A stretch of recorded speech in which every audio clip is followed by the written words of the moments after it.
All right. This will be good. It's going to be I think we're going to finish out 4.4 today, which would be, I think, lovely, to be perfectly honest. I'd like to get that completed at least a little bit. But hey, maybe I'm overestimating how far we get to go with it. Where exactly did you have us at, by the way, Jack? When such societies. All right, that's what I had. Sweet. Excellent. Cool. Oh, this is just. Oh, my tea is just not kicking in today, which is just the way this tends to go, it would seem. Yeah, kind of tea drinking.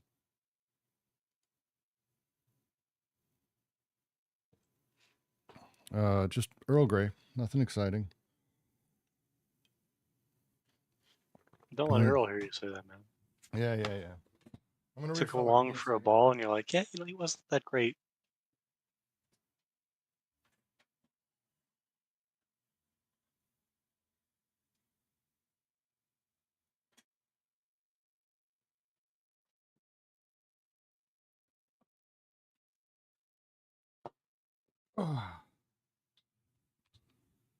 We'll slowly let people make their way in. This won't be terrible. Make our way going. We'll get Craigbot recording. Now recording. Excellent. Thank you for recording.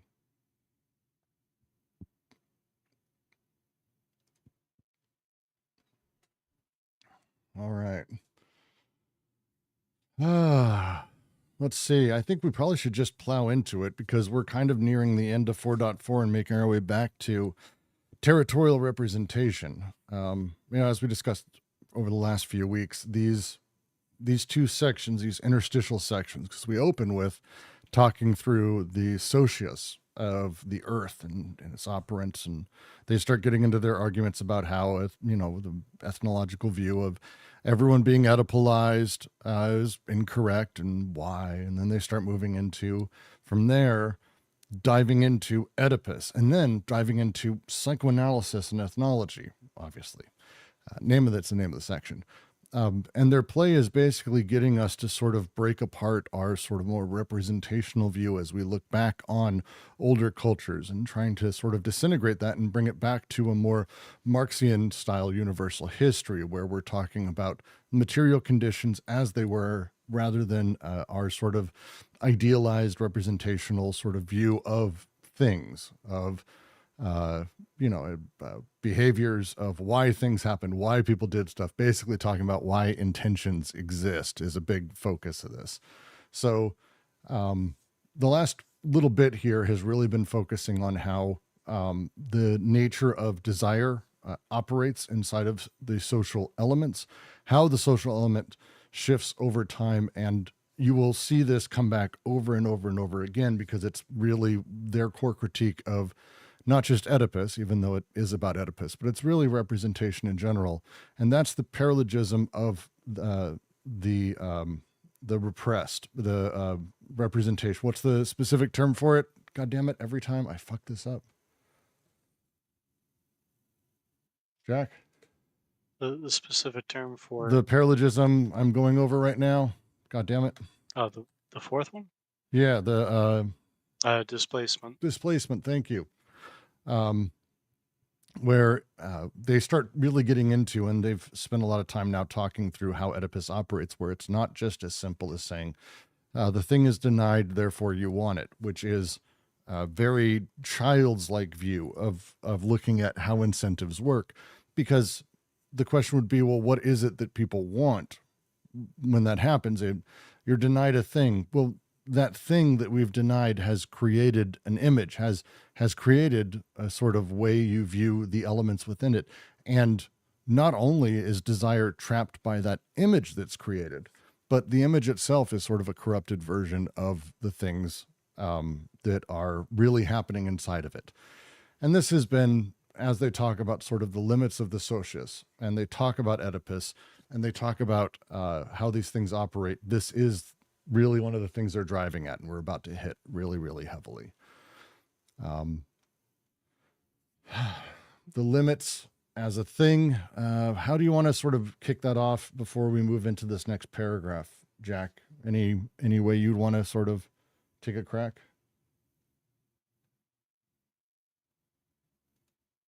Don't you love when people start off their conversations that way? Yeah, never gets old, right? Every time. I guess I'd say, I guess I'd point to two things as we're moving into this. So each socius deals with limits differently, and each limit looks a little different. Generally speaking, the absolute limit is going to be the BWO, and that's going to be like your uncoded and decoded flows, right? Mm-hmm. And that's important for displacement because as we're dealing with it right now, right, one of the pieces of displacement is going to stand in for these flows, right? So it's going to stand in for the absolute limit. Yep. At the relative limit, it's a little bit different each socius. That one's going to vary a little bit more. The thing we're kind of dealing with here, if I remember correctly, right now it's basically incest, and then later on it'll be capitalism itself, and then they'll create the external and the internal limit when we get there. So generally speaking, right, it's a different limit than the decoded flows, and the difference here I would focus on as we're moving into the next paragraph is that the relative limit is, I don't want to say more localized, but if you noticed, it's dealt with a little bit differently than the absolute limit, because the absolute limit, as Deleuze and Guattari have pointed out, right, the decoded flows are basically the great terror for the first two socii. The third one's a little bit different. Whereas the relative limit, like with incest, doesn't have that kind of stake to it. But generally speaking, when we're moving to this next paragraph, you're going to notice that in both cases, right, one of the common threads we're dealing with is how the limits arrive and how they deal with codification and territory. And kind of the difference being with the relative limit, we're still dealing with codification more directly, as opposed to the absolute, where decodification and the uncoded flows, right, kind of take the stage or take the marginalization.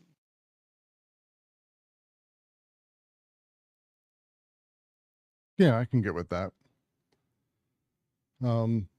The real limit that they're driving at, which is the point of this next paragraph, it's why I want to kind of spend a moment to go over it. I want to read just slightly this previous paragraph, and then we'll move into this paragraph and move through. There is no social formation that does not foresee or experience a foreboding of the real form in which the limit threatens to arrive, and which it wards off with all the strength it can command. Whence the obstinacy with which the formations preceding capitalism encast the merchant and the technician, preventing the flux of money and the flux of production from assuming an autonomy that would destroy their codes. Such is the real limit. To continue, when such societies are confronted with this real limit, repressed from within, but which returns to them from without, they regard this event with melancholy as the sign of their approaching death. For example, the Bohannans describe the TIV economy, which codes three kinds of flux: consumer goods, prestige goods, and women and children. When money supervenes, it can only be coded as an object of prestige, yet merchants use it to lay hold of sectors of consumer goods traditionally held by the women. All the codes vacillate.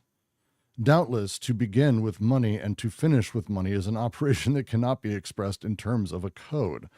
Seeking the trucks that leave loaded with export goods, quote, the TIV elders deplore the situation and do not know where to place their blame, end quote. A harsh reality.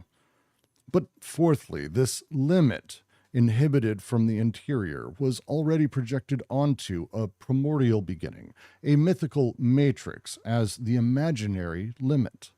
How can this nightmare be imagined? The invasion of the socius by non-coded flows that move like lava? An irrepressible wave of shit, as in the fourth myth, or the intense germinal influx, the this side of incest, as in the Yorgu myth, which introduces disorder into the world by acting as the representative of desire. Whence, in the fifth and last instance, the importance of the task of displacing the limit, causing it to pass into the interior of the socius, in the middle, between a beyond of alliance and a filiative this side of, between a representation of alliance and the representative of filiation, as one attempts to tame the dreaded forces of a river by digging an artificial riverbed or by diverting it into 1,000 shallow little streams. Oedipus is this displaced limit. Yes, Oedipus is universal, but the error lies in having believed in the following alternative. Either Oedipus is the product of the social repression, psychic repression system, in which case it's not universal, or it is universal and a position of desire. In reality, it is universal because it is the displacement of the limit that haunts all societies, the displaced represented, that disfigures what all societies dread absolutely as their most profound negative, namely the decoded flux of desire.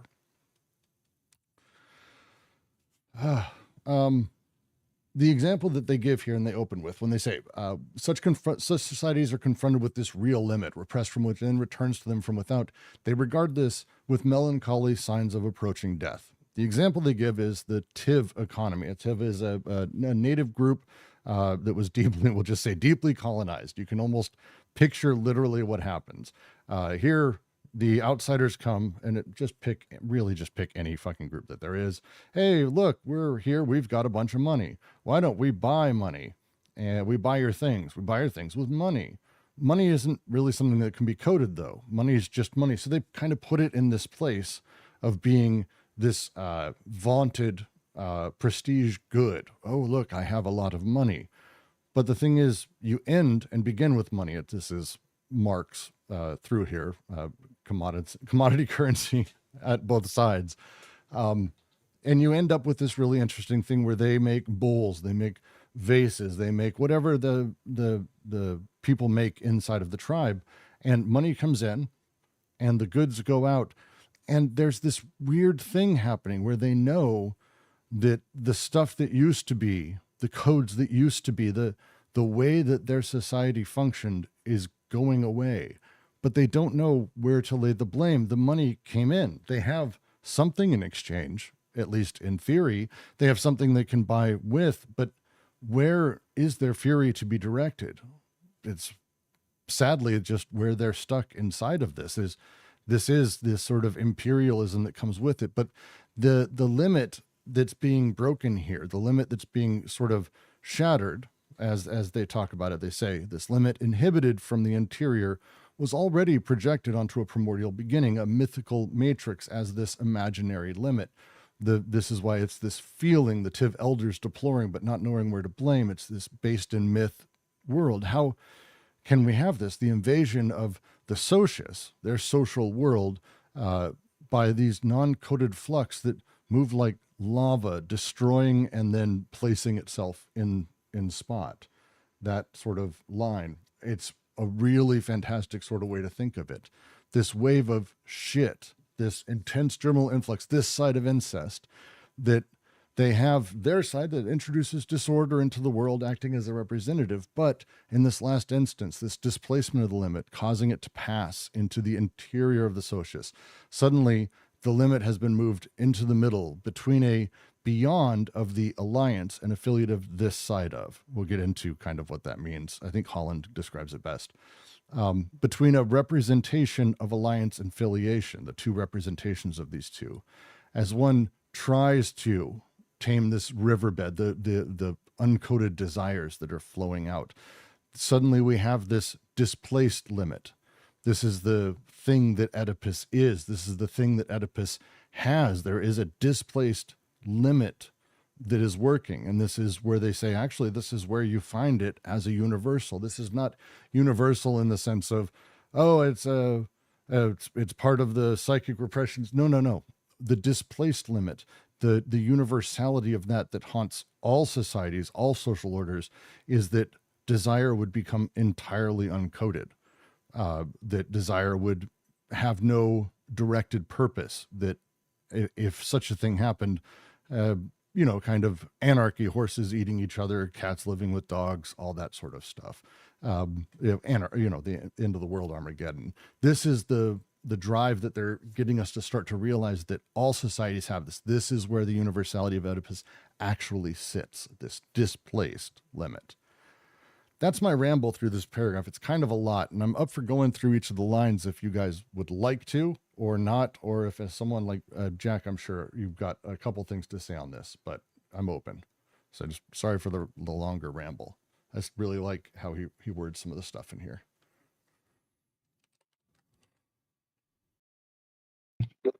So I have a question. Is this displaced limit, this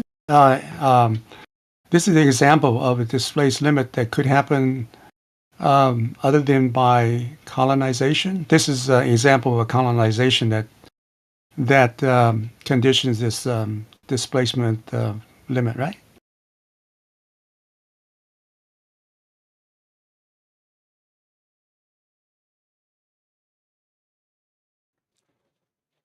That's a good question. For me, it's how colonization fits in. And I've got the advantage of having read chapter 3 like Brooks has, right? But what they're kind of going over here is they're introducing some concepts that'll explain how the nuts to socius take place. So colonization is in part fitting into, like they'll call it the great deterritorializations, but it just means the replacement of the socius with a new socius. So colonization is getting kind of technologized into that.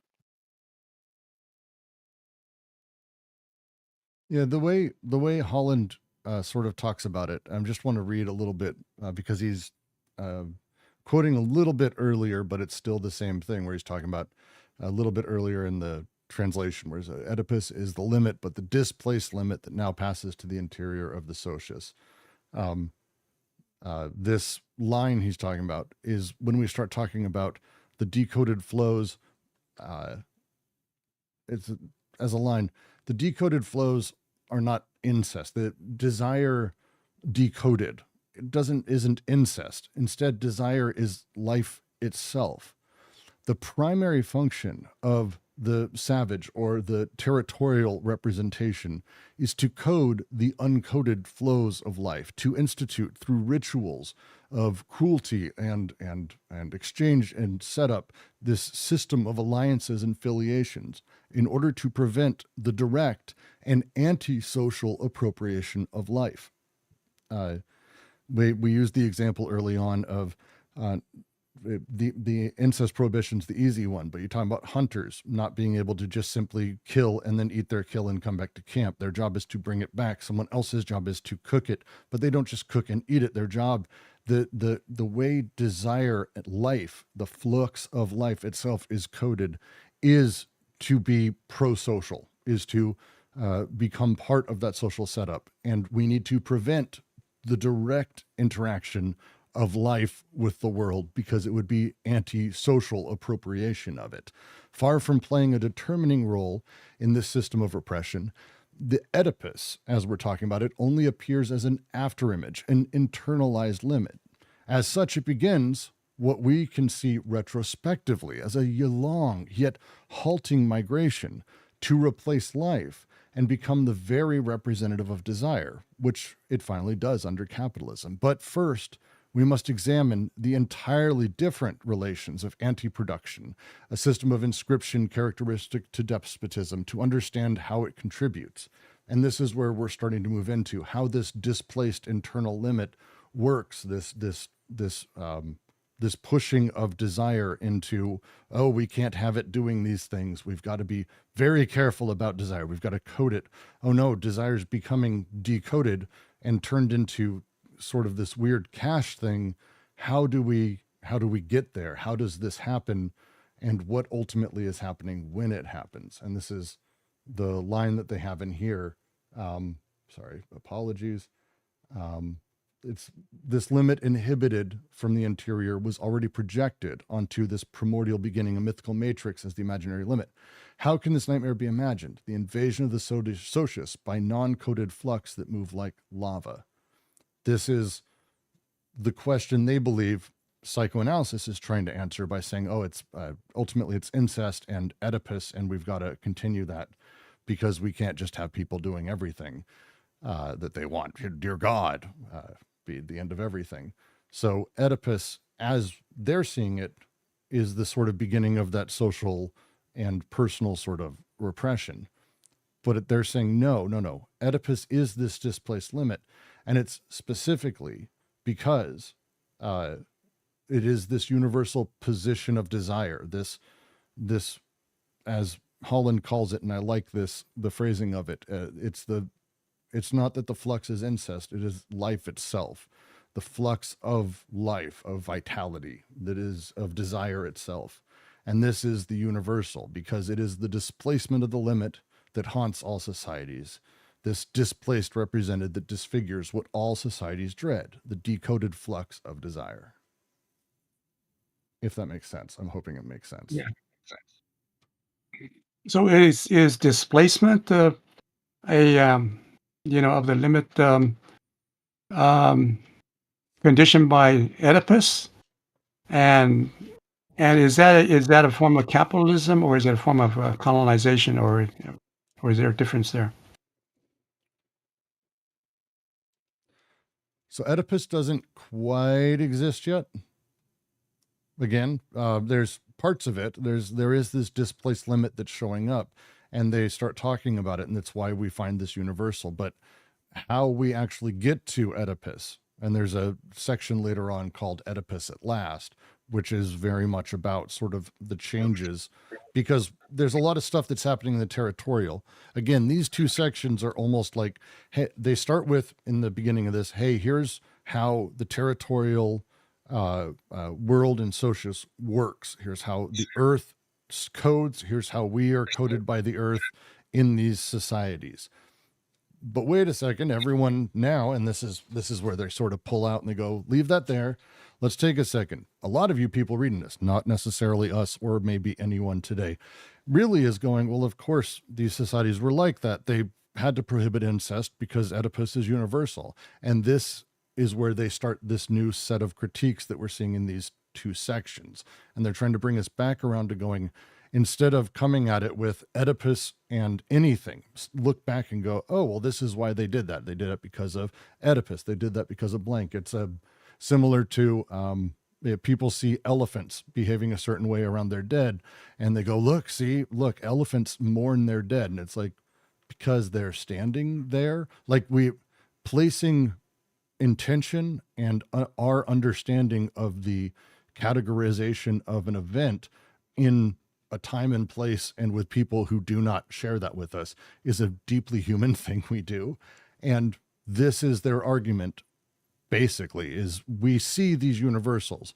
We feel sort of attached to it. We get some of their anxieties. We can identify with it, but wait, why are we putting Oedipus on it? There's no Oedipus, not as we know it today. This limit that we're coming to, and we won't come to it really until capitalism, has a lot of pieces we recognize, but we need to realize that, and this is why they use the term, they say the thing, incest didn't exist because incest as a thing requires very specific contingent relations between very specific identities that simply didn't exist. And the reason for it as being called incest is also like why the prohibition exists isn't the same as why it's prohibited now. So again, it's a lot of that sort of pulling ourselves out and trying to give the people of the time and the social situations of the time room to breathe and emergently show us how over time we got to where we are today. And that's the next paragraph, I think, gets into this nicely. Is there any more questions about that last paragraph specifically?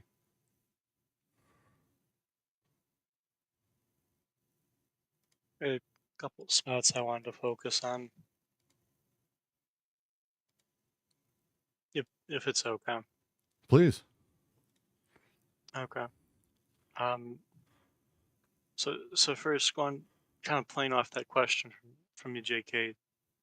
That's kind of what I'm driving at, right? Like, colonization is in a sense relative to the socius you're talking about, which is to say it looks different depending on the conditions of social production.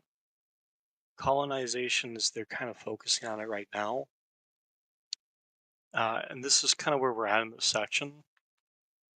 So they introduced the problem of like within the three parts of the fourth paralogism, right? Within displacement, the disfiguring image appears to look like Oedipus, and yet it's not Oedipus as capital would have it, because the conditions vary so much between the two. So in that sense, right, they're dealing with, it's not even a cultural difference. They're dealing with differences in conditions of social production. The constant in that deal is going to be the absolute limit of the BWO, right?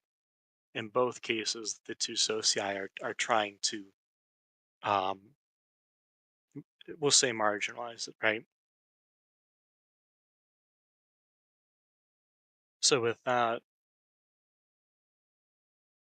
so that's basically the real limit they're getting at, right? Is those flows that would not work relative to filiation and alliance, relative to kinship, if you like. They would speak without that context, basically. So then I'm just going to flip through this kind of quick so we can keep moving. But so this, as I read it, like with the Tliv and that, what they're basically going over is that kind of how this looks um, in terms of capital and the primitive interacting, right? This instance of kind of the displaced image appearing to be Oedipus, and yet at the same time, it's not the Oedipus of capital, right? And this kind of like, it's almost uncanny, right? Especially because we're entering, right, we're entering this through capital.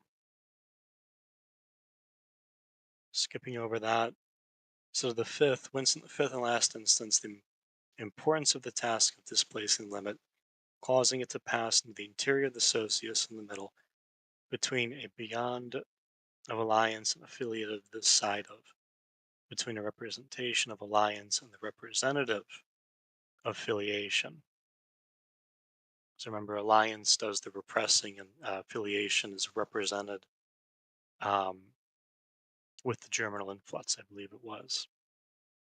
As one attempts to tame the dreaded forces of a river. It's not important. Oedipus is this displaced limit. So notice what they've done is they've brought forward the full schema of the fourth paralogism, right? We're now dealing with the representative, the germinal influx, alliant as doing the repressing, and Oedipus as the disfigured image. And now they're pointing out that as the disfigured image, right, it is also the displaced limit, right? And this is being brought into this whole discussion of limits to go over the relative limit and the absolute limit in terms of what displacement does to those two, right? Because remember, displacement is kind of redirecting the tension between social and desiring productions. So this is how they get the universal bit, right? So Oedipus is not universal in the sense of being a product of the social repression, psychic repression system, because it would have to be beyond that, right? And if it's a product, it would come out of it in a way. Nor is it universal in a position of desire, right? In reality, it is universal because it is the displacement of the limit that haunts all societies. So in all three socii, what we're going to find is that displaced limit, right? That limit which passes into the internal, if I'm following them correctly, is going to be Oedipus, right? And I think this is one of the most interesting lines in this paragraph. The displaced representative disfigures what all societies dread as their most profound negative, namely the decoded flows of desire. So again, right, they're just taking another perspective on Oedipus here. Right, the disfigured image is Oedipus, right? Or at least it appears to us as Oedipus. The interesting thing about it is, as much as it's disfiguring the germinal influx, right? One of the things I take here is they're suggesting that it also disfigures the decoded flows, right? So BWO and that. So it's interesting here because in displacing that tension, right, one of the things happening is that you have the molecular, to use a technical term, being disfigured as an image, right? So it's almost like it's made into a picture, and that picture, right? This is kind of like your uncanny effect too. It's almost like that picture takes on its own disfigurement, right? And I'll stop there though.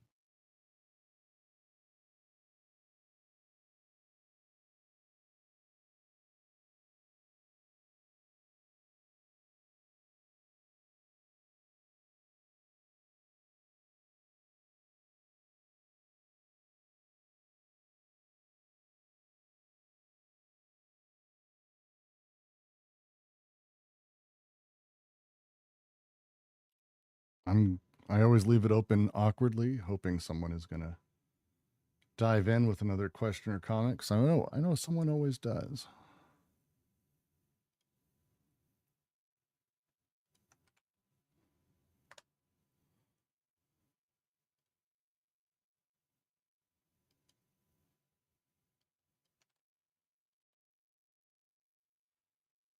Someone always does. Or maybe not this time, which is fine too. I'm not gonna fight it. I just want to ask, Please. the distinction between the absolute limit is the BWO. Would that be the normative, and then the displaced limit is the relative limit, right? Which is associated with capitalism. So the question is the absolute limit the normative condition of desiring production?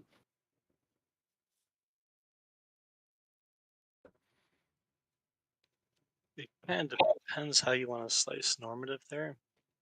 I To borrow from what is philosophy, right? It's almost like the metaphysical, like kind of in itself there.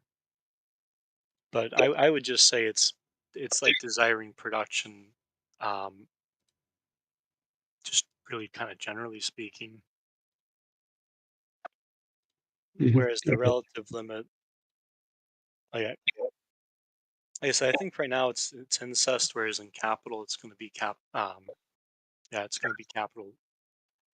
It's going to be capitalism, and then they're going to take that and make capital the internal and capitalism the external limits.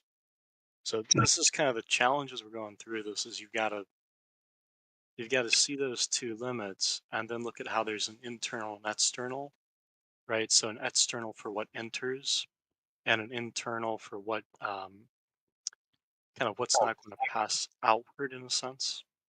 Although I might be getting that a little, that might be a little messy actually, but this is kind of the challenge is you've got basically four limits and then you're adding the displaced limit as a way of talking about two of Well, those. it's worth going back Doing things with slightly those. because they do give, I think, some very crisp language when they speak of absolute limit.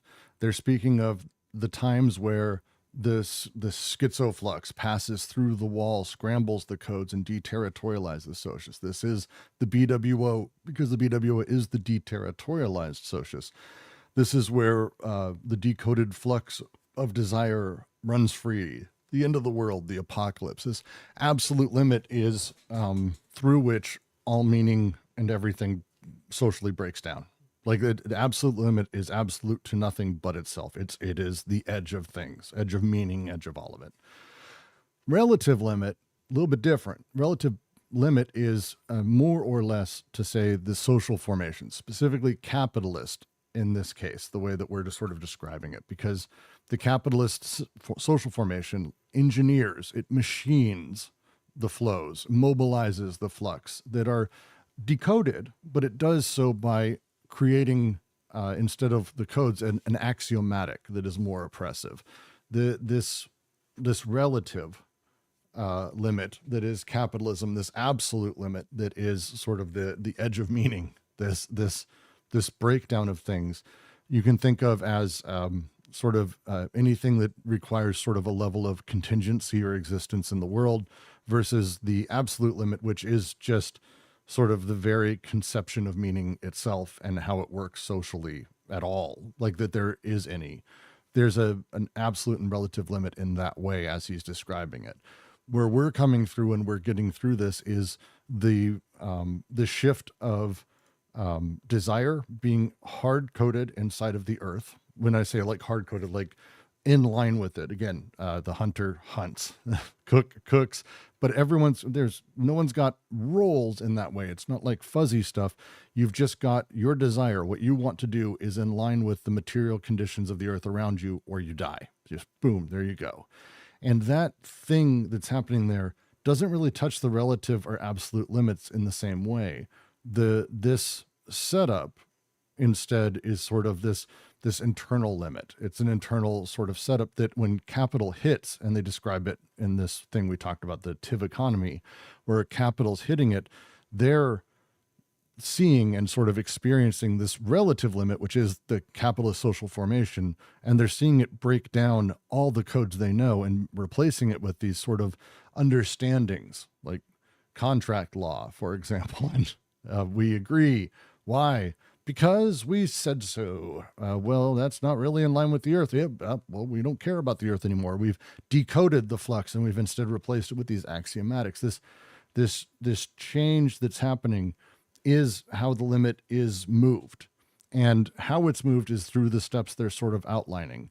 And they get to this fourth and fifth, where they say the fifth and last instance, the importance of the task of displacing the limit, causing it to pass into the interior of the socius, in the middle between a beyond of the alliant and affiliative this side of, between the representation of alliance and the representation of affiliation, as one attempts to tame the dreaded forces of a river by digging an artificial riverbed. This displaced limit is the space of representation.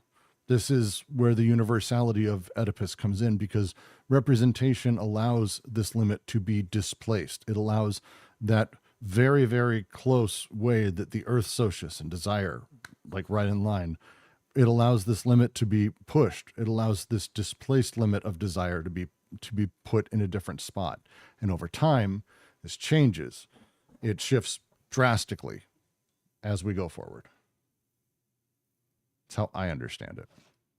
It's probably the best way I have to explain that, because when we get into the next, I'm just going to get to the next thing, but go ahead real quick.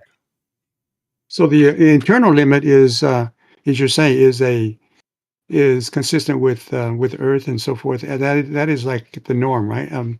So there's an absolute limit, and the internal limit would be the norm, and the relative limit would be something that is associated with capitalism and not normal or not healthy or whatever. Yeah, it's I'm probably misstating some of this, so it is worth reading some secondary sources. I recommend Holland.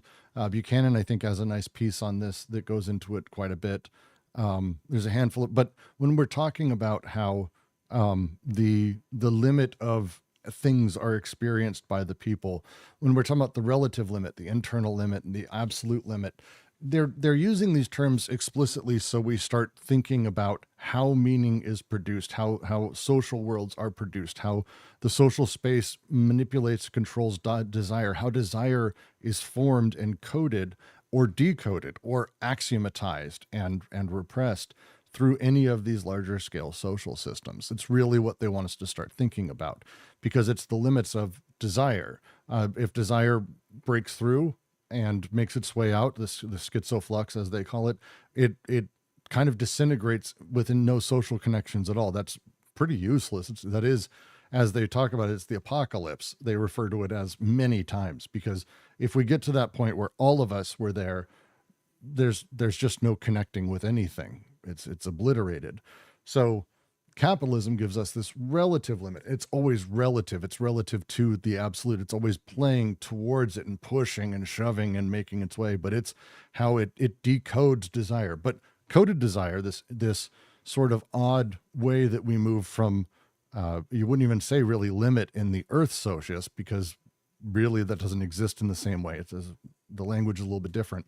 But when you're talking about it in the context of where we are now, their internal limit shifts and moves. It becomes displaced by Oedipus, because now they've had their desire moved into this other position that's a little bit further. The image of it's changed. It's no longer directly in line with desire.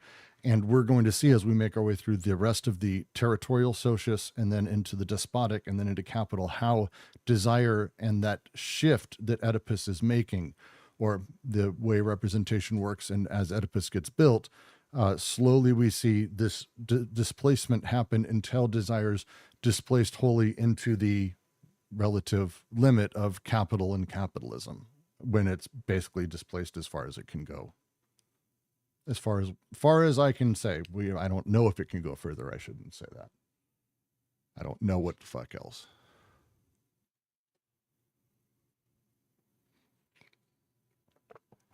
Cool. I do want to do the next paragraph, though. This is not to say that the universal Oedipal limit is occupied, strategically occupied in all social formations. We must take Gardner's remark seriously. A Hindu or an Eskimo can dream of Oedipus without, however, being subjected to the complex, without having the complex.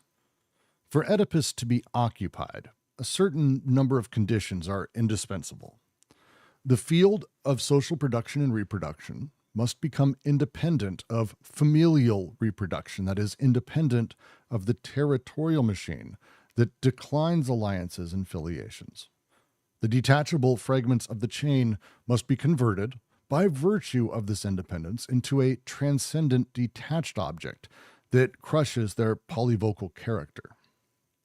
This detached object, this phallus, must perform a kind of folding operation, a kind of application or reduction, a rabattement, a reduction of the social field, defined as the aggregate of departure, to the familial field, now defined as the aggregate of destination. And it must establish a network of one-to-one relations between the two. We'll go through all these. It's worth it. For Oedipus to be occupied, it is not enough that it be a limit or a displaced represented in the system of representation. It must migrate to the heart of this system and itself come to occupy the position of the representative of desire. These conditions, inseparable from the paralogisms of the unconscious, are realized in the capitalist formation. Furthermore, they imply certain archaisms borrowed from the imperial barbarian formations, in particular, the position of the transcendent object. The capitalist style has been described by D.H. Lawrence, quote, "our democratic industrial order of things, whose style is, my dear little lamb, I want to see mommy." Lawrence is great. The line to focus on as we sort of make our way through this, for Oedipus to be occupied, it's not enough that it be a limit or a displaced represented in the system of representation. It must migrate to the heart of this system and itself come to occupy the position of the representative of desire. That's their critique and their push as we make our way through. Because again, we are within Oedipus and representation and all these things today in capital. We've got all this shit going on to get here. It's not just that, Oedipus was this limit. No. Oedipus needs to be placed in a very specific spot. It needs to be that representative of desire, and it does so. The word migrate is going to be really important. because they talk about sort of Oedipus being this sort of displaced limit, making it, and we're going to see how it makes its way right to that position. They open up for Oedipus to be occupied, for Oedipus to be there, for someone to have the complex, for someone to be sitting there. There's conditions that are indispensable. Let's go through each one of them. Because it's the line we're talking about here is, it's not just that Oedipus exists, because as they say, a Hindu or an Eskimo can dream of Oedipus. That doesn't mean that they're there. For Oedipus to be occupied, we have to have very specific conditions, and they outline them. The first is that the field of social production and reproduction must become independent of familial reproduction. The way that we socially work cannot just be that the familial reproductive, the genus of things, the I make more people family that's constantly there, that is within the territorial socius, the earth socius.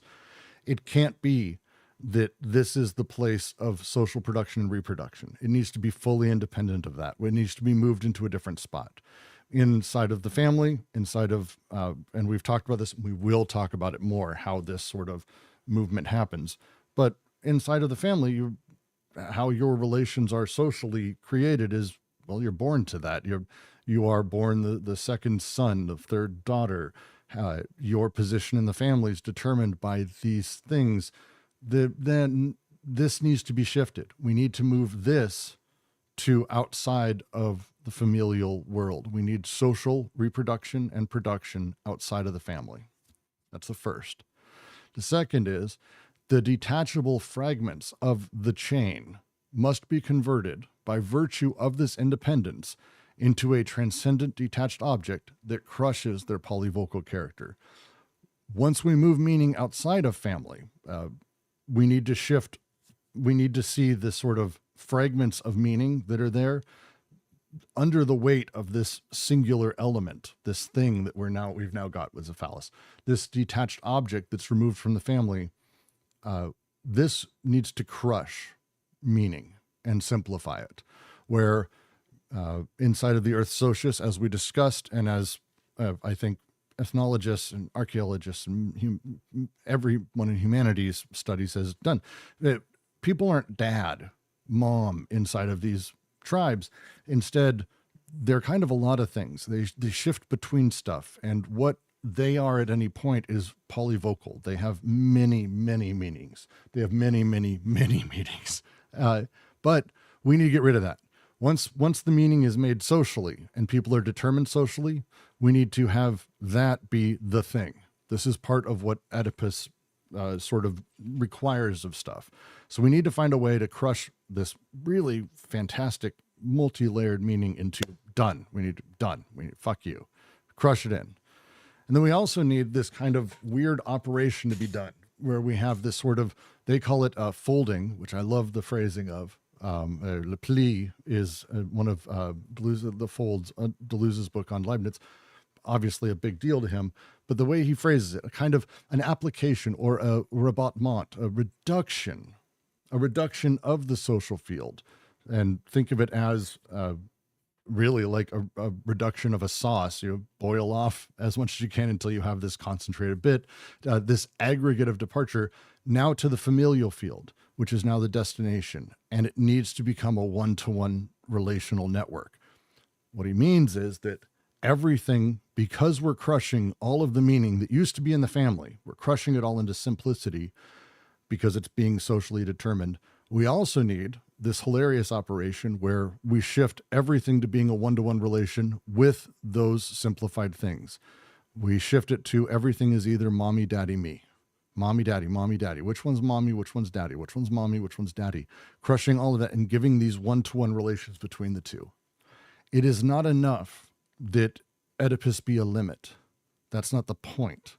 It has to migrate to the heart of the system and occupy the position as the representative of desire.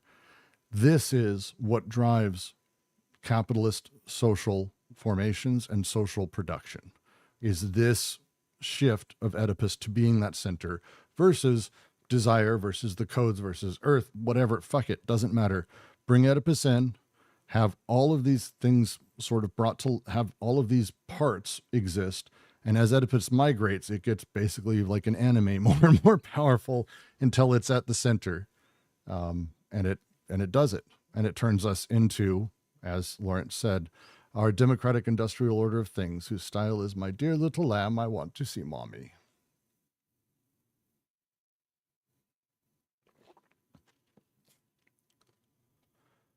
That's this paragraph mostly summed up. There's a handful of things I'm happy to dive in deeper to if we want to. But again, the play that they're making here is that while we have Oedipus now sits at this sort of displaced representative, is in the center. We have these things. They don't just pop in because, oh, everyone's Oedipalized now. They're built over time. There's pieces of these that exist over time. They have the phrase in here that we're going to be getting into, but it's that they imply this, the conditions that these have, inseparable for the paralogisms. They imply certain archaisms borrowed from the imperial barbarian formations, from the earth and the despotic. These formations over time helped build and put things together.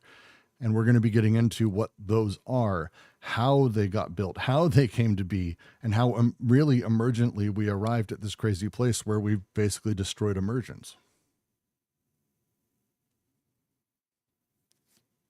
Is that fair, Jack?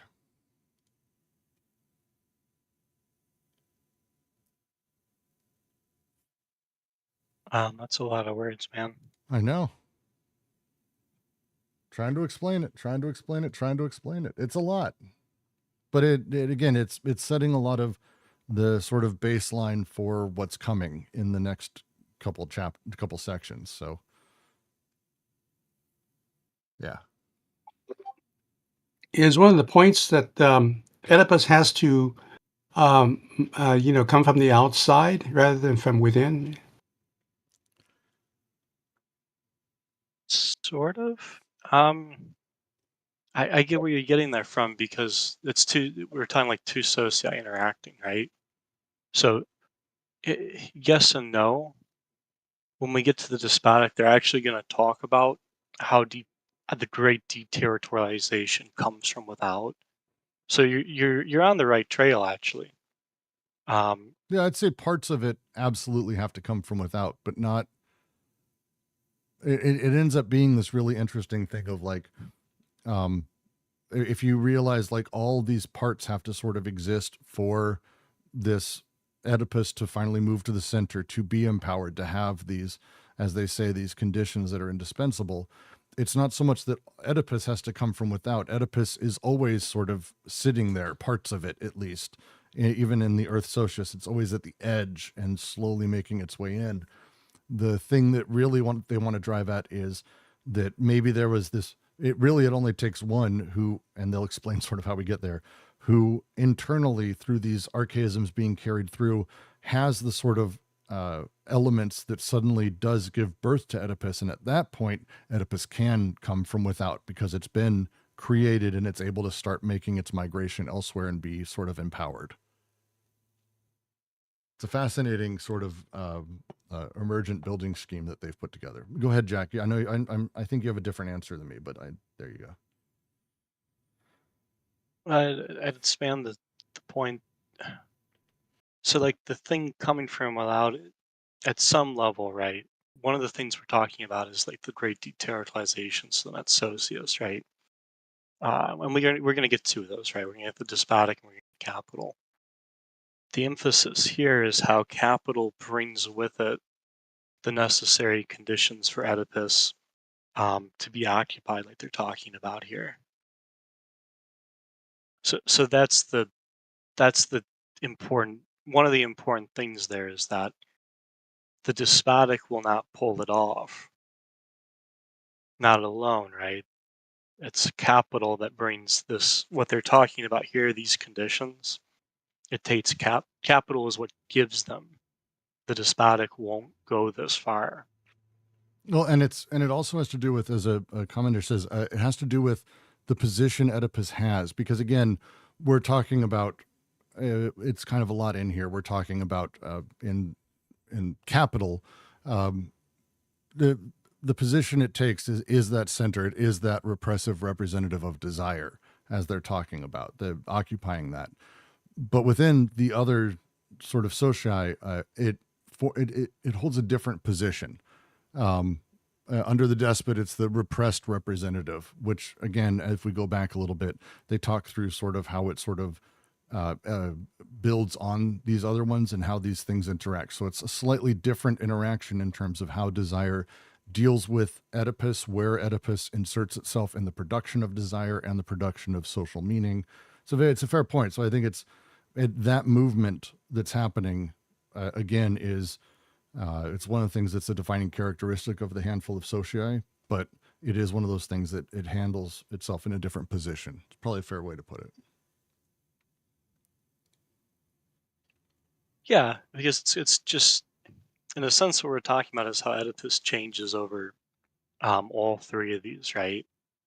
And the only thing that we're going to hold constant as a kind of universal is that it's the displaced limit, right?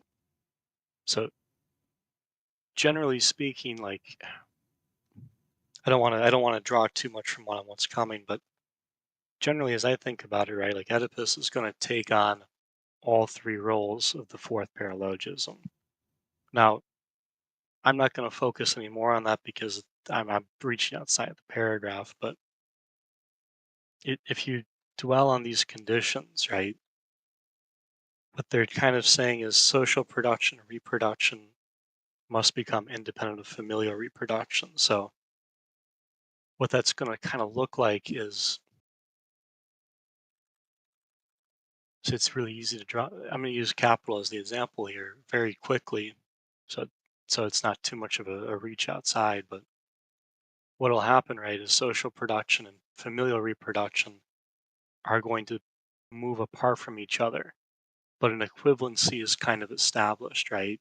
So that filiative, well, and this is kind of the move, right?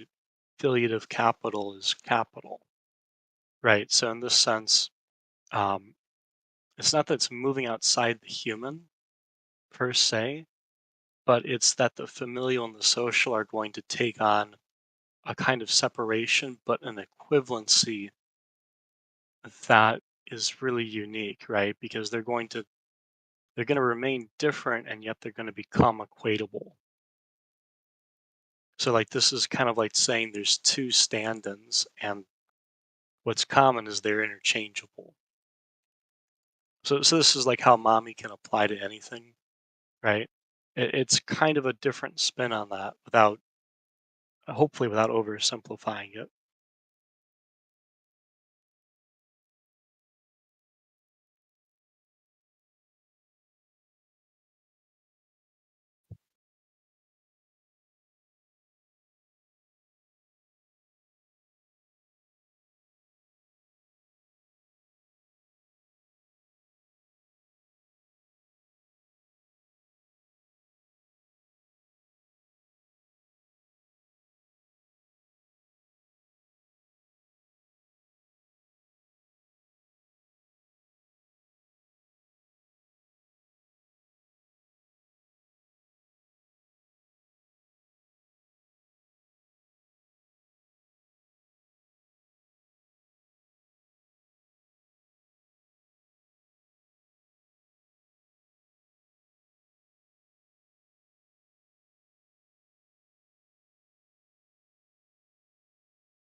Yeah, I agree. Like this is kind of approaching the other paralogisms and how the socii change kind of through the fourth paralogism, right? Um, and that's kind of the stakes here because if you look right, this is kind of the trick of it. Um, it must migrate. It must migrate to the heart of the system and itself come to occupy the position of the representative of desire, right? And so, I was teasing how Oedipus is going to take all three positions, but this is the big stake for them is that which stands in for desire, not the image of that is disfigured desire, nor the alliant repressing desire, that which stands in for decoded flows, for uncoded flows, for the for desiring production, and so forth, right? All these different terms. That which stands in for it is the germinal influx, right? When that becomes Oedipus, right? That's one of the major points in which Oedipus can take on this occupation, right? To occupy the internal limit. So, in a sense, right, it's almost like saying, right, what stands in for desire is the germinal influx, right? So the flows that don't seem to speak of um, filiation and alliance, right? Those can be substituted for germinal influx, right? And then that's what gets repressed and so forth, even though the decoded flows are marginalized, right? When that becomes Oedipus, right, this migration is possible now, or rather, it's almost one and the same here. Uh, Sorry, we're taking a minute on this paragraph. It's a short one, but there's actually a lot being said.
Quick note before you do. I'll make this like as short as possible. So just one thing I want to note as we're moving in. Detached object must perform a kind of folding operation, right? So what they're going through here is like that's the first paralogism, right? The phallus and the creation of lack, the transcendent object. This folding operation on the application, right? Like what they're getting into here is how the bi oh boy, how the double bind is created and how biunivocalization is created, right? Like this equivalency so that you have kind of this two d- um, two different things that are nevertheless univocalized or kind of mean the same thing, right? To bring it kind of simply into words. But that was all I wanted to highlight while we were here is that they brought forward some of the other paralogisms as they're going through this because this is all the mechanics of it.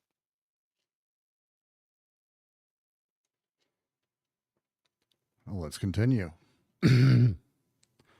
Now, on the one hand, it is evident that the primitive formations do not come close to fulfilling these conditions, precisely because the family, when opened to alliances, is coextensive with and adequate to the social historical field.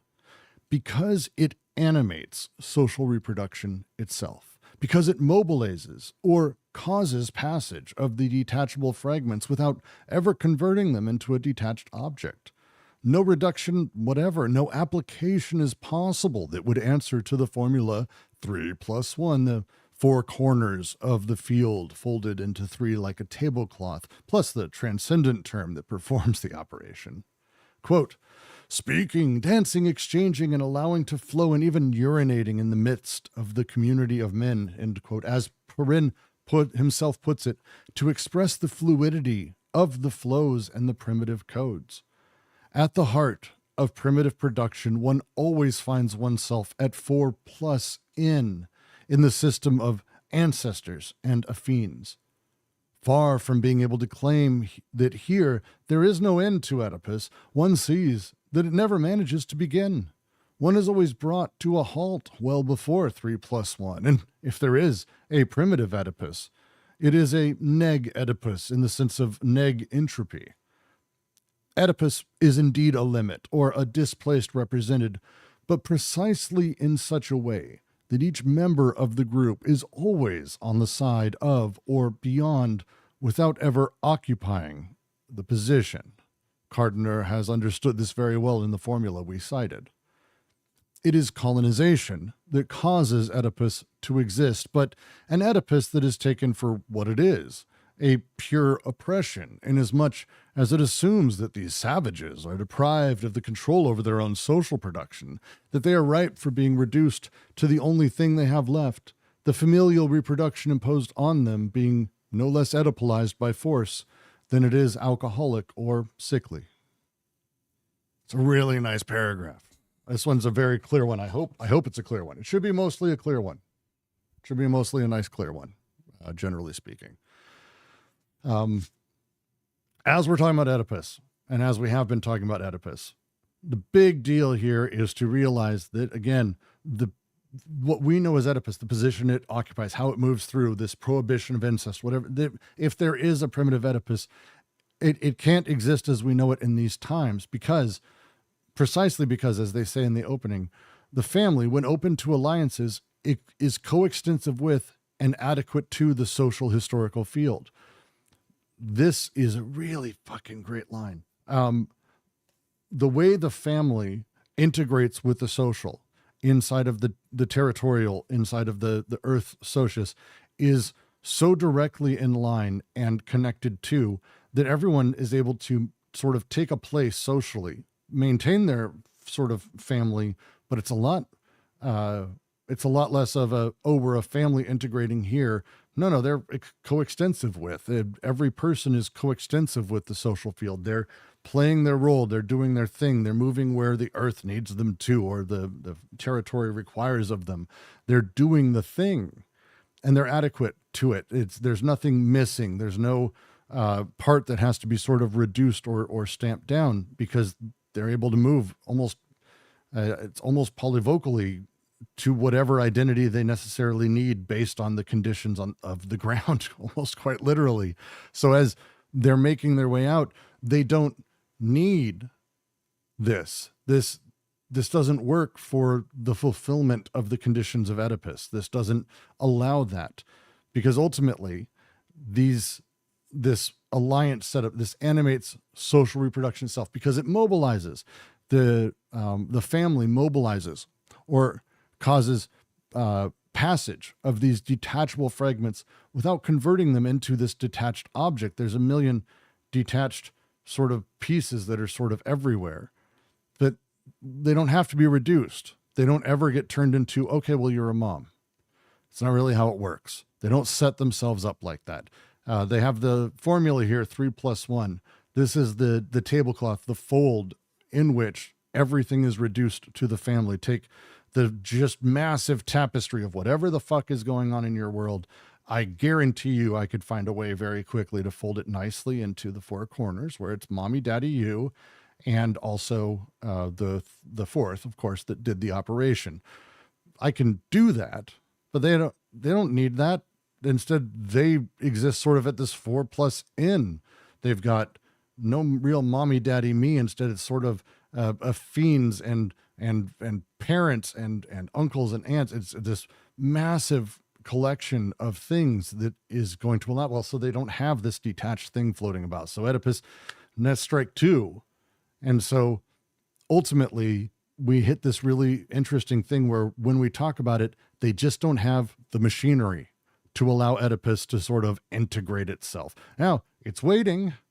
Like Oedipus is like ready to hang out, and it's colonizers show up really happy to, Oedipus is happy to be there, and Oedipus will do its thing. But Oedipus doesn't hit these societies that are being colonized the same way. And they give great examples. I think it's not hard to pull from other examples globally that Oedipus is taken at this point what it is, a pure oppression.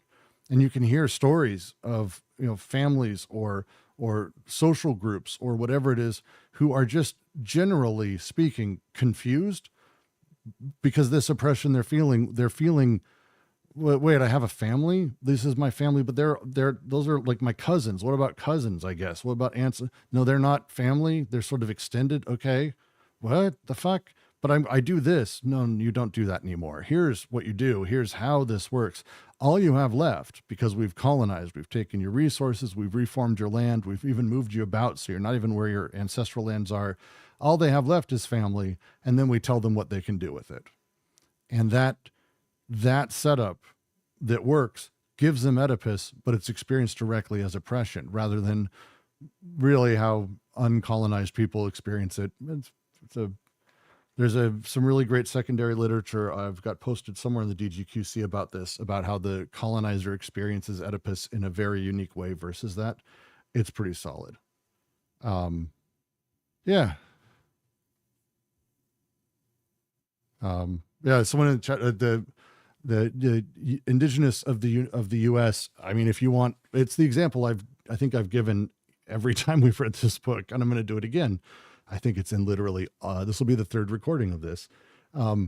If you go back and you start talking about how they sort of turned the Native Americans into this, the way that they were considered and how they were talked about, they didn't develop the land. They didn't do X, Y, or Z. They don't have families like we do. They're savages. When we take their land, we kill the buffalo, we do all these things. Lo and behold, they have nothing. Fucking all the stuff that they have, we've destroyed. And at that point, we, cut off their hair, tell them they need to be good Christians and move themselves into our space.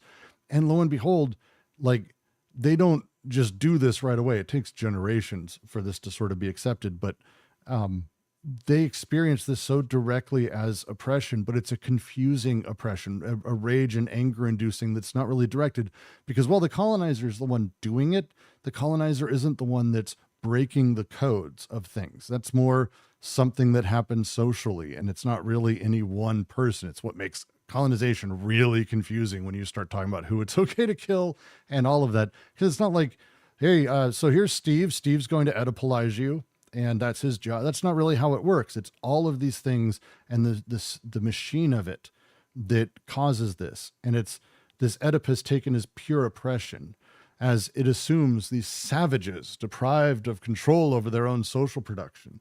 They're ripe for being reduced to the only thing they have left, the familial reproduction imposed on them. It's so brutal. And it's a great way to describe it, I think. And it's, we have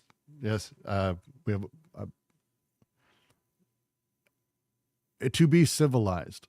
And I'll give an example to go back to the Native Americans. People will literally say, and they did say this at the time, they still do say this, that we could take the land because they weren't doing anything with it. It's one of my favorites, because they weren't civilized. They weren't building a civilization there in terms of what we're talking about, the Oedipalized civilization. Because in primitive production, they don't have that in the same way. It doesn't exist in the same way. They exist with the earth. They exist with desire being modified. It's completely different. And we hear the same thing, by the way, literally about Palestine right now. Go read some newspapers. It's insane what people are saying about it's the exact same thing. It's this idea that anything that isn't formed like us anything that doesn't exist like us socially, that doesn't have this, odd signifier that is Oedipus, anything that can't properly control its desire socially because they don't do it like we do. They don't have contract law. They don't have weird rules that and axiomatics that are placed. They just code things. They code things very particularly, not like by some king or queen where meaning can be understood by everyone, but it's from the earth, like a bunch of backward people. Good Lord, how do they do this? And that mentality is really where it comes from. And again, it's sorry for the ramble. Some of these lines just really get me going, and I really like how he puts it. I will stop there. Please, Jack, JK, anyone else who wants to talk, I'll shut the fuck up.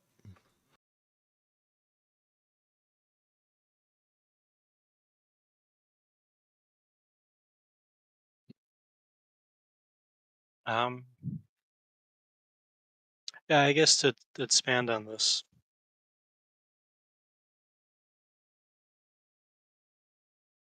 Okay. So again, right, like it's the difference between capital and the primitive as socii, but looking at them from a standpoint of their interaction almost, right? And that's in part possible because um, Oedipus is constant as a displaced limit, right?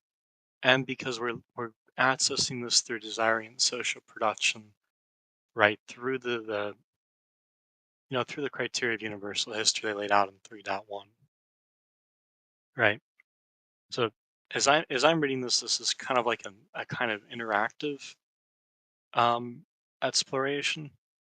And the reason I'm kind of approaching it that way is because when they talk about colonialization, right, the thing they're kind of getting at here is how the conditions of Oedipus that we were just discussing, right, where you have this equivalency and we have this lack that supplants the polyvocal, right? So like the molecular, but even perhaps some of the stuff we saw before filiation is extended, right? Before it kind of crosses the limit of incest, right? They're going over how the conditions are brought upon, in a sense, people, but I think more directly, right? How social production in the primitive is kind of affected by this, right? So one of the main differences is, right, substantively, right, the substance of social production. One of the things it's kind of giving us is that, like Britt said, things come from the earth. So social production and reproduction, right, they're coming from the earth in a sense, right? It's the earth producing itself, reproducing itself. And like they're talking about, the familial is in a way different than that, and in another way connected to that, right? One way to think about that is a kind of either or even. What's changing here is that you remember a while back they were talking about how like the mother kind of occupies two different roles, right? Or the cousin occupies two different roles, right? Social production versus familial reproduction um, aren't brought into equivalency here. With capital, it's possible to do that, and when we get there, we'll talk about how capital, you know, uh, substantively takes over for the earth and so forth. Focusing just on this paragraph, precisely because the family, when open to alliances, is coextensive with and adequate to the social historical field, because it animates social production itself, because it because it mobilizes or causes passage of the detached fragments without ever converting them into a detached object. So again, notice these differences, right? There's not a transcendent phallus here, but there is detachable fragments, right? Which we covered in a previous section. Or if we, so I can't, I believe they're going to go into how lack is created in the primitive, but the conditions for it are very different. And I think that's like the main thing for me here is how different these conditions are. Because if you notice, one of the things about colonialization here, in a sense, is about bringing the conditions in a manner of speaking, bringing the conditions of capital into the primitive, right? But it's a little bit more than that too, because it's also going to displace attention. And in that sense, right, now we're moving into how the conditions for Oedipus are being discussed. So it's not just capital, it's how it actually makes Oedipus possible for these other socii, for these other forms of social production, and therefore social production itself, right? But I'll pause there and give the floor a chance to talk.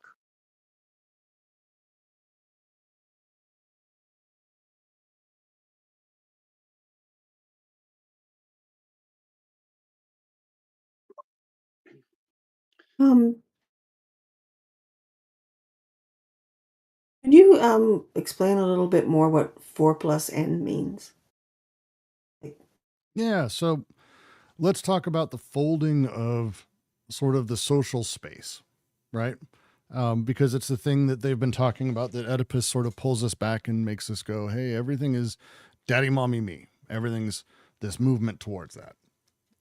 What they're talking about when they say that is that you go to work, you deal with a customer, you deal with the boss, you deal with this thing, that thing. You kind of end up in this really weird place where you relate it back to relationship with your father, your mother, stuff that happened when you were younger with your mom or dad. What you're doing is you are folding the world up, and you're folding it into from its four corners. They use a tablecloth example, but you're literally taking this massive thing and folding it and going whoop, and suddenly now we've got three corners plus one, the one that did the folding. The folding is this displaced desire, this displaced representative that is Oedipus, or representation. We'll get through all of that, but that's what they're talking about when they talk about folding.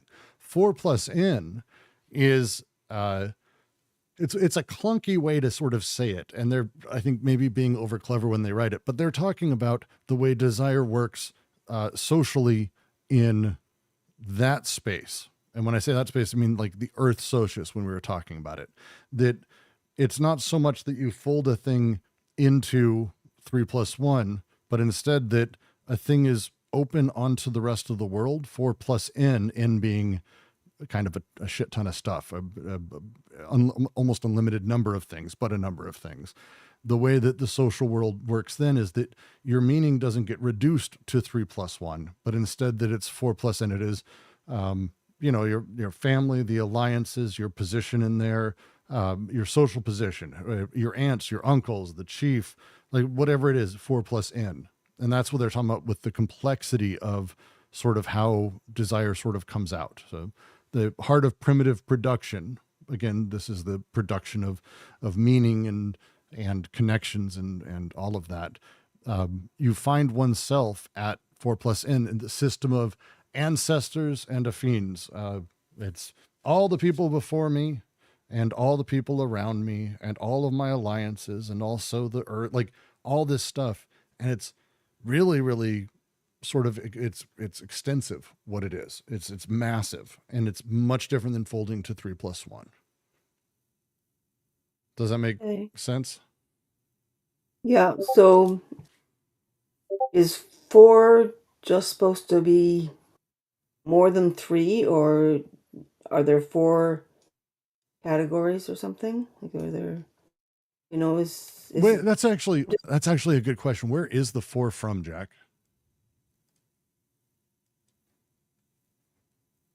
So this is, I'm not going to overdraw another text, but this is just how I understand it. So like the 3 plus 1, it's basically like it's, and I'm not the Lacan guy, but so I understand it's basically the structure of Oedipus, so that you have the 3 mommy, daddy, me, and I believe the 4th, I think it's the phallus itself, right? So you get this like castration in that. 3, that's 3 plus 1. Right. Yeah. Yeah. Well, the math works out, but No, that is the 3 goes. plus 1. That's not the 4 plus n. Right. Yeah. Yeah. So yeah, it adds up to 4, but that's different than what Deleuze and Guattari are talking about, right? So like that's the approach to basically getting at the Brahmian knot, if I'm not mistaken, right? Because Lacan's trying to bring together the real, symbolic, and imaginary. And in doing so, right, he also gets an overlap, right?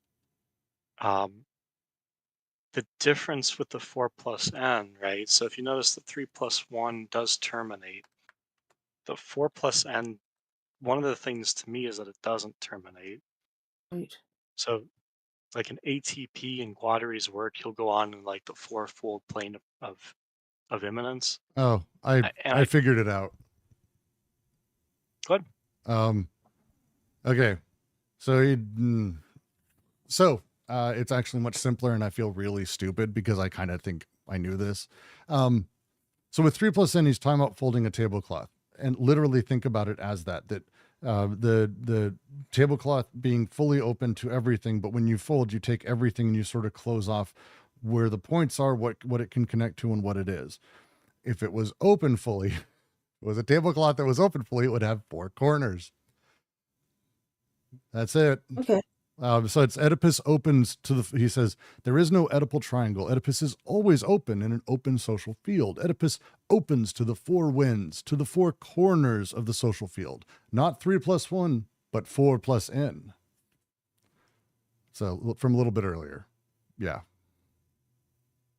So it's literally simpler than I was making it, that's not new for me to experience. Yay. Okay. Thanks. I'll write that down. So picking that up to like, it's later on for Deleuze and Guattari, it gets connected to immanence, right? And one of the big things there is that like it's like a non-terminating, right? So if you read Deleuze's essay on the atom and Lucretius, that's one of the big things about the atom is it doesn't terminate. So if it's different than the aggregate because the aggregate's kind of like a final sum.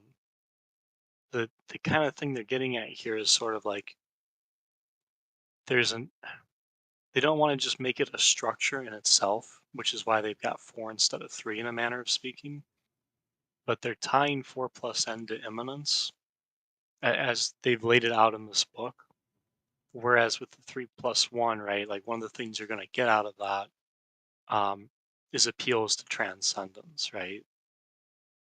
So you're getting, in a sense, if you notice, they're kind of critical about overly structuralist approaches. There's some sensitivities they have, right? One of the pieces to that is, there's a danger of creating a transcendent structure. So 3 plus 1 is a transcendent structure, right? There's a mommy, daddy, and me. So it's mommy, daddy plus the Oedipal is the transcendent. Is that what you're saying?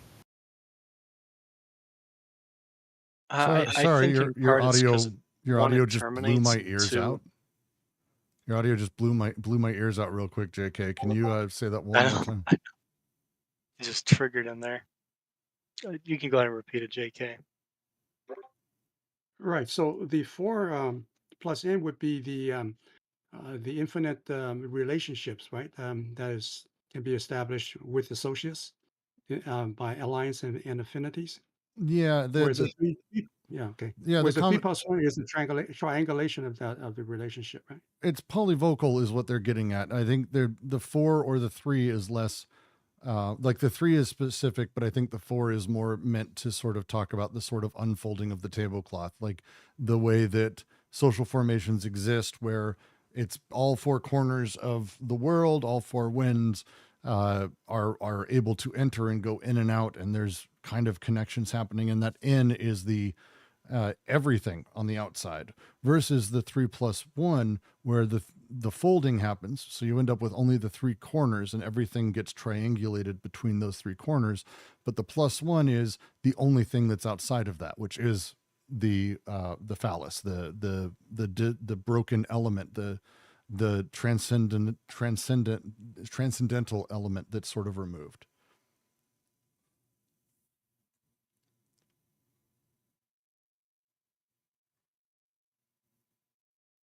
The way you asked that kind of got me thinking too, right? Another way of thinking about it is it's kind of like, it's thinking aloud here, but one way to approach it might actually be the fourth paralogism, where you have like, right, because at some level they're recognizing that social production can function in terms of a 3 plus 1, 3.1. At the heart of primitive production, one always finds oneself at 4 plus n, right?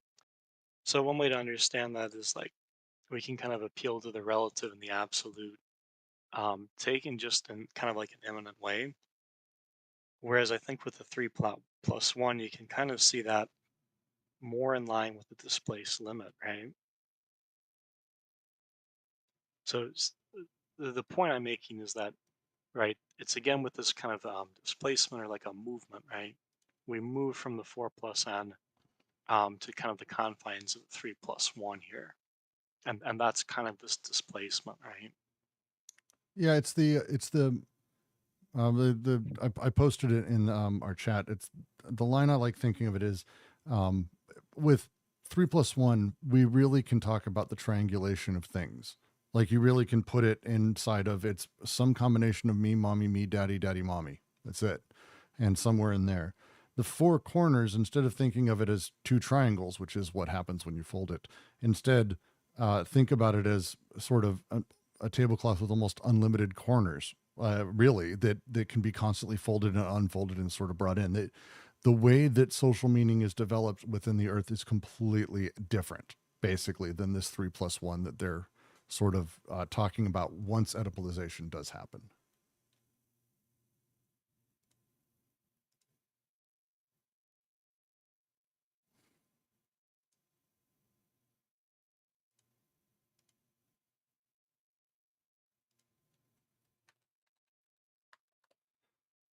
All right. Let's get to the next paragraph.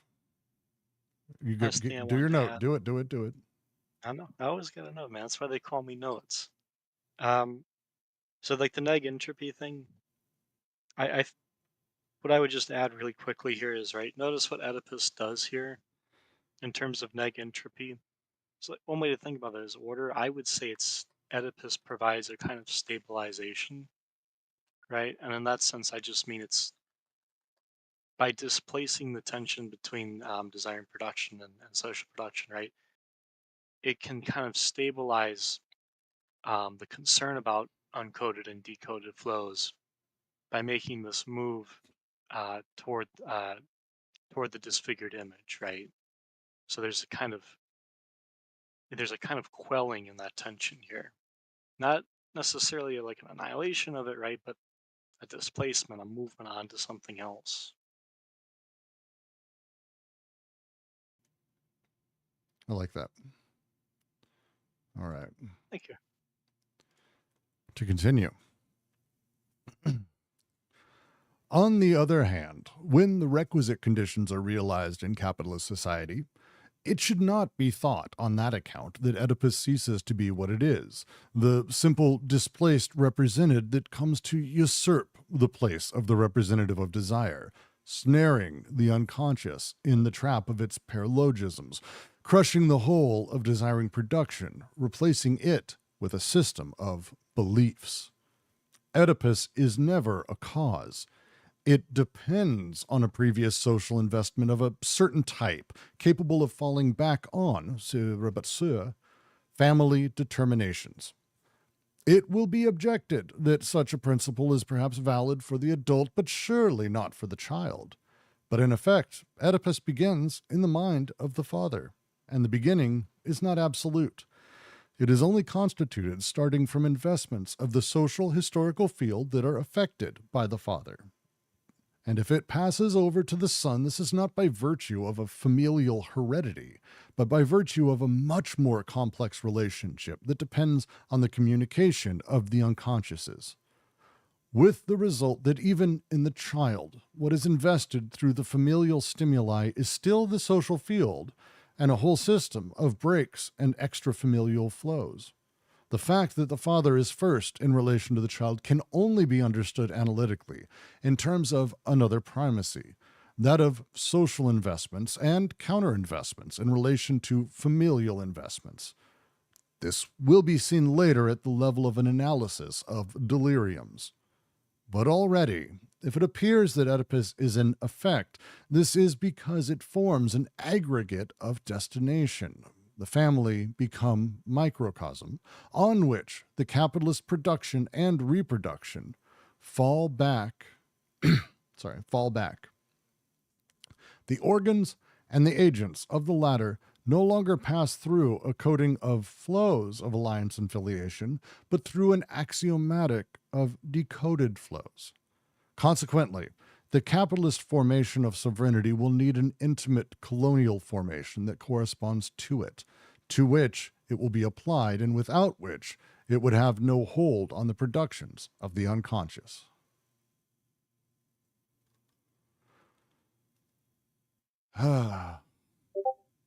Solid shit. Do you want to start this one, Jack? Sure. Yeah, it's it's funny. I want to say this one's easier than it looks, but then I haven't begun tackling it, have I? So again, right, like for me at least, like this is kind of like how capital is interacting with the primitive in a manner of speaking, right? Um, so when the requisite conditions are realized in capitalist society, it should be noted, it should not be thought on that account that Oedipus ceases to be what it is, the simple displaced represented, right? So we're still in that fourth paralogism, and from the standpoint of the primitive, right, that's where Oedipus is. It's in that that little pocket of the triangle of the displaced represented, right? It's not yet in the place of the representative of desire. Crushing the whole of desire in production, replacing with this. Here we go. Oedipus is never a cause. So when they jump ahead here, right? Oedipus doesn't bring this into being. So, they're kind of like fifth paralogism here. That Oedipus can actualize doesn't mean Oedipus actualizes itself. It's not necessary. It's not necessary per se. What is more necessary is the use of investments, right? So this interaction between capital and the primitive, right, especially in establishing these conditions, right, which as we've seen, they're kind of linking to colonialization. What is necessary here is social investments capable of falling back on familial determinations. So, like with the falling back, right, like we're thinking about how the fold of the socius, so to speak, the way extension falls back on in the intention, right? The intensive affiliative system here. Now, as an investment, and I'll pause here. As an investment, right? There's kind of two pieces to this, right? On one hand, it's kind of the recording, right, and the way things happen, the way things can happen as conditions of possible experience. That gets kind of drawn on the surface, right? So in a sense, this is a little bit about memory, but not my personal memory, right?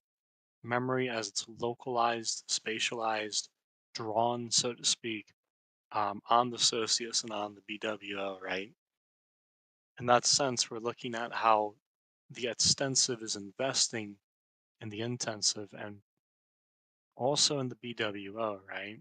Or how those investments can affect the BWO. And then I'll read one more sentence. Like I said, I'll pause. It will be objected that such a principle is perhaps valid for the adult, but surely not for the child, right? So now they're switching into like the Oedipal critique of what they just said, right?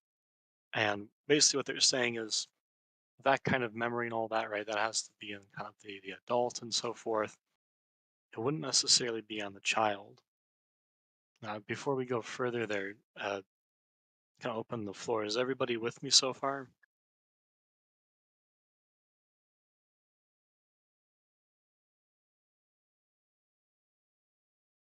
Okay. And any other different thoughts on that?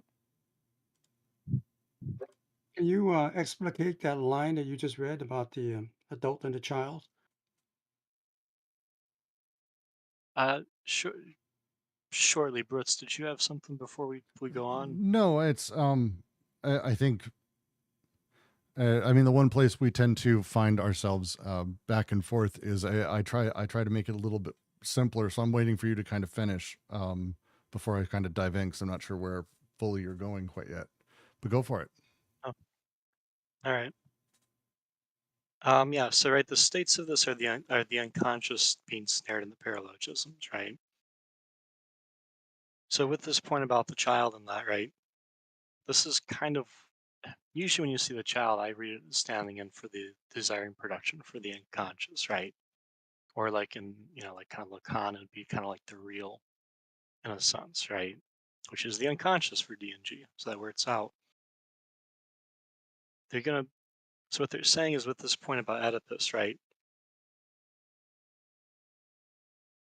That investment is not going to apply for the child, but for the adult. But in effect, Oedipus begins in the mind of the father. And the beginning is not absolute. It is only constituted starting from investments of the social historical field that are affected by the father.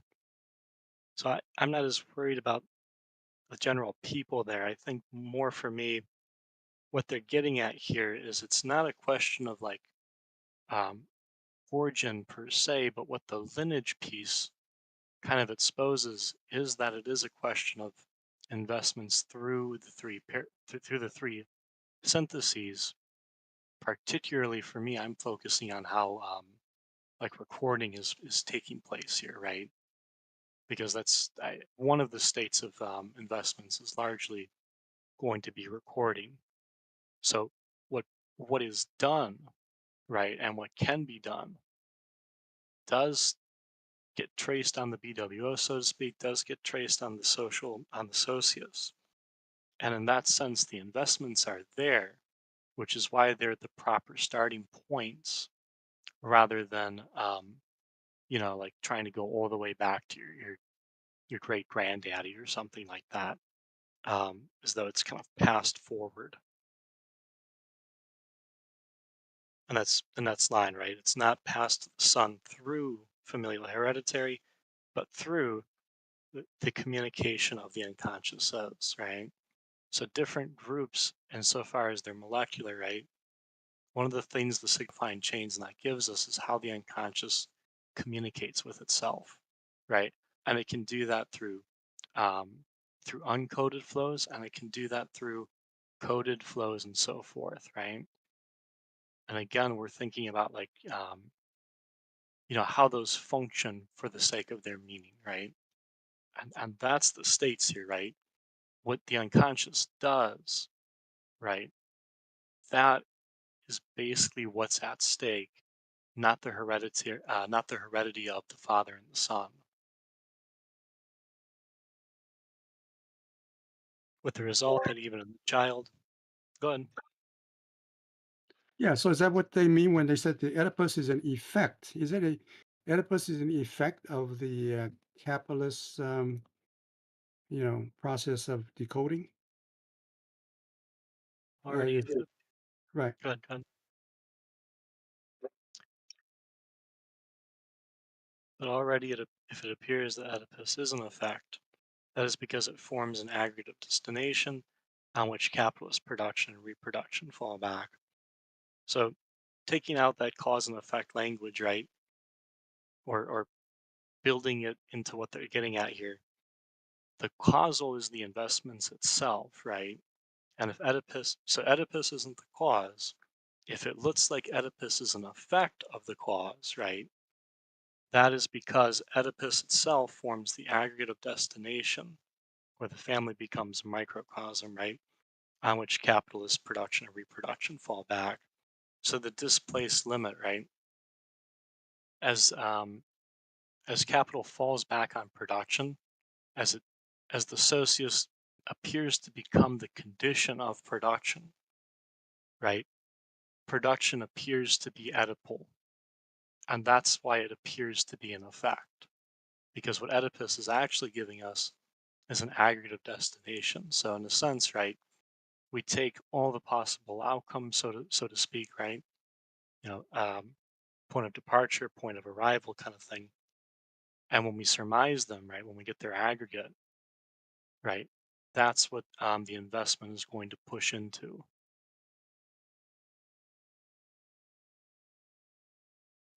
It's kind of like a complicated mode they're doing here, right? Because they're leaning into cause and effect only to kind of say that it's not really a cause and effect argument in the traditional way. Go ahead, Brooks. Yeah, I think so. For me, I simplify this a little bit more. I appreciate all of the detail for this. The way that I see them sort of talking about it is really understanding first that Oedipus isn't the cause. It's the first thing they really want us to have that conversation around. That Oedipus and becoming sort of Oedipalized, taking that position, requires first social investments in line with it that allow the sort of ability to come back and fall back on family determinations. They go to the objection that is very common, especially amongst the psychoanalytic circles, like, yeah, maybe for the adult, because adults deal with the social world, but kids don't. And it's like, no, wait. The father starts, if he's Oedipalized, his interactions with the rest of the world, his interactions with social space, and then his son experiences those social investments through the father. It's like almost this filter. And the way these things sort of pass through and are affected enter the child. And this ultimately is the line they say, if it passes over to the son, it's not by virtue of family heredity, like, oh, it's just because he's my dad, I got that. But by virtue of this complex relationship that depends on these communications, with the result that even a child was invested through familial stimuli is still the social field. And this whole system of extra-familial breaks and flows, what the father's into and invested in, not even verbally, just like what he does, is passed on. Those investments are seen, and they become part of this thing for the child. And again, the Oedipus then becomes passed on because ultimately, while we see it as, we may see it as cause, we may see it as effect, it really is neither of these. It is this very particularized arrangement of elements that we're seeing produce in particular ways and giving this cause or effect relationship, which it doesn't deserve and doesn't sort of get at any point. And this is the whole point they're talking about, this colonial formation that is required by the capitalist formation, to which this is applied and without which it would have no hold over productions of the unconscious. It necessitates this sort of style of things, this machinery, in order to produce itself. And again, it's an arrangement more than anything else, not really a cause or an effect. A lot of people use the term assemblage. I don't like the term. I prefer arrangement, but it's whatever. Pick your word for it. It's fine. But it's that Oedipus isn't a thing. Like Oedipus isn't this pulsing heart that's creating desire. Oedipus isn't this thing that's sitting there literally blocking it either.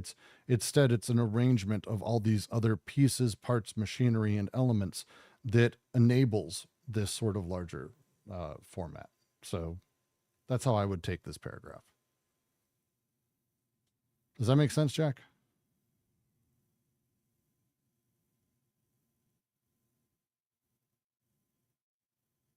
I like the part you were making about right. So it's not that the child kind of gets the social through the father, right? And more generally speaking, right, that social production, desire, and production are in relation to each other. So every movement of desire has a social context, right? Mm-hmm. So you can't kind of like alienate the child from all that. Right. Well, you can't really alienate anything because, again, the nature of what is experienced, and since everyone invests socially directly, the child is sort of by the familial elements, they have to experience the rest of the world through their parents. Like a 4-year-old doesn't go to work and have a boss and complain about the economy and the president and the illegals and women or whatever. Like 4-year-old doesn't do that stuff. That stuff's done around them and sort of unconsciously with them. And the dad invests and the mom invests, the three, mommy, daddy, me, the investments happen. They're very direct and they're constant.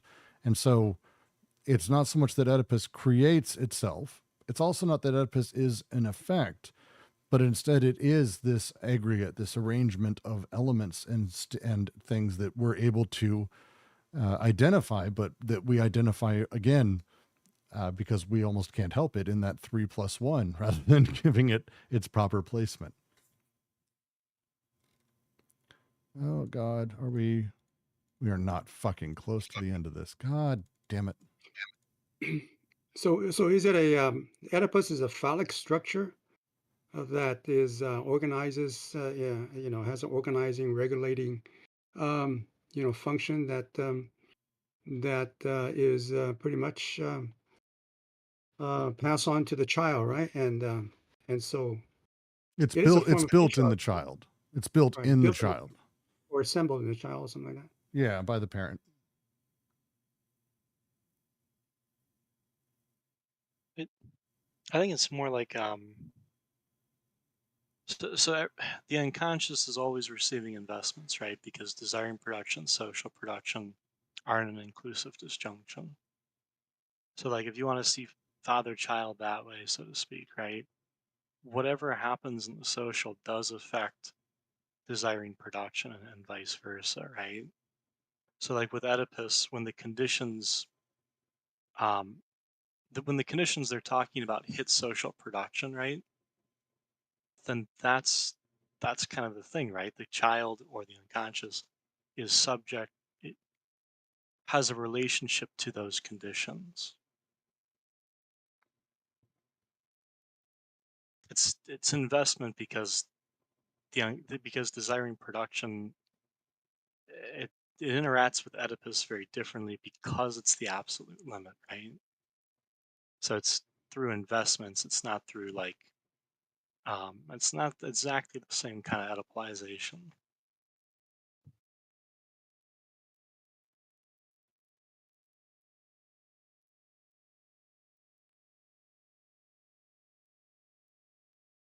It's a fair way to put it. I kind of want to. I don't think pouring into a new paragraph would be good at this point because we've only got 8 minutes left, 7 minutes. Since we only have a couple people here, what are some things we should be going over that in the today's or even last week's or whatever that you're having trouble pushing into or that you're feeling is obstructing you from grasping what's happening here? I think that might be a better way to use this time. JK, it's just you and Lily. So if either of you are good, otherwise I might go, hey, we're done for the day. Because I'm tired too. Yeah, yeah. Well, the relative limit. How would you apply the relative limit to this last paragraph we just read about the Oedipus being an effect? It appears that Oedipus is an effect. It's not. It's the appears. This is because it forms an aggregate of destination. The aggregate of destination being the family. It creates the assemblage of my relationship with mommy, daddy, me, creates how that is supposed to be built and how that is supposed to be maintained and how it grows. That thing feels like an effect, appears like it's an effect, but it is not because it doesn't exist in that same place. Oedipus is also not a cause. It is, again, just the arrangement of the things. And that's the line they've got that sort of ends this. It is an aggregate of destination on which capitalist production and reproduction fall back on. The organs and agents of the latter no longer pass through coding of the flux of alliance and filiation, which is what they do in the Earth territory, but instead the agents pass through an axiomatic of decoded flux. So this shift towards this axiomatic allows the sort of the relationship that we can have suddenly with desire, where it's now sort of subsumed by this sort of delayed gratification, this secondary thing, what Oedipus comes to be or what representation comes to be. So the natural flows of the alliance and filiation are replaced by the axiomatic of decoded flows, which is what Correct. the Oedipal structure is, right? Oedipal structure enables. Oh, So because the Oedipal structure allows us to have deferred desire or desire in this sort of odd representational space, the axiomatic allows us to have this deferred relationship with desire. In the Earth Socius, when someone goes out and does shit, they're doing it because desire and the needs like are boom, boom, right in line. The coded flux of desire is in line with the grooves of the Earth. They're doing the thing that's needed. So why do we do anything? Well, we do stuff because of this axiomatic, the rules. You go to school, be a good boy, blah, blah, blah, be a good girl, fit into things, et cetera, all the axiomatics, the laws of things. And the flux of desire is decoded, but the axiomatics instead give us that distanced relationship because Oedipus enables that distanced relationship.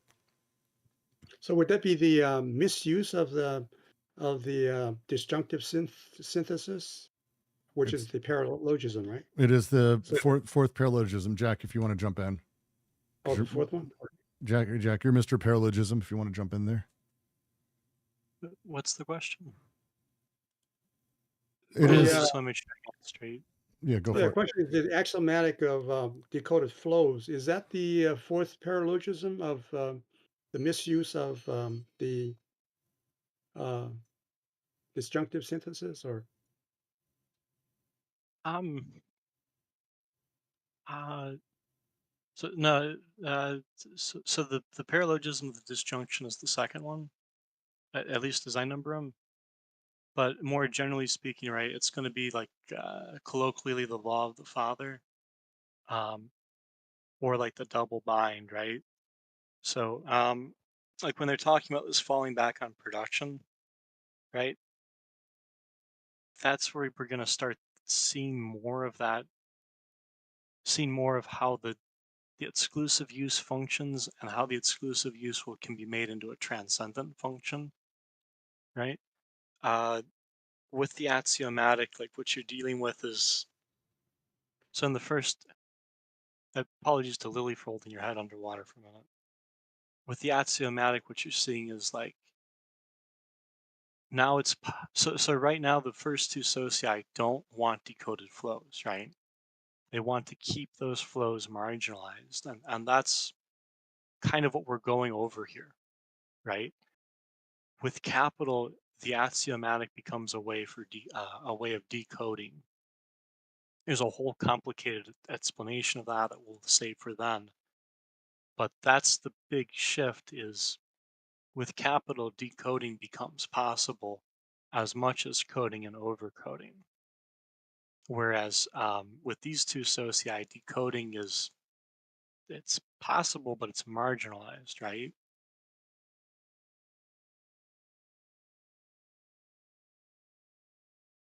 Yeah, okay, thanks. Yeah. Did you say that the axiomatic is one of the paralogisms, or is it not? I I don't think it is in itself. I think it's a question of how the paralogism can make use of the axiom, but also how it makes use of overcoding. It's how the axiomatic becomes produced through the paralogisms or is enabled to exist that way. For example, if you were to go back to the territorial socius and just give a rule where you're like, hey, you can't eat fish on Fridays. You'd be like, what? Why? It's almost like talking to a 3-year-old. Why can't I do that? I can do that. No, don't touch that. You can't touch that, but I can. Look, my hand reaches there. Like that I can, but why not? This shift of how we determine desire and how we repress it is done through these paralogisms. Now, the axiomatic doesn't necessarily exist as one of the paralogisms, but instead, the way that these things sort of interwork enable this sort of transcendent element, enable this displaced desire, enable this the representation to be repressed and then displaced. This relationship with desire enables the axiomatic and the capitalist system as we know it now.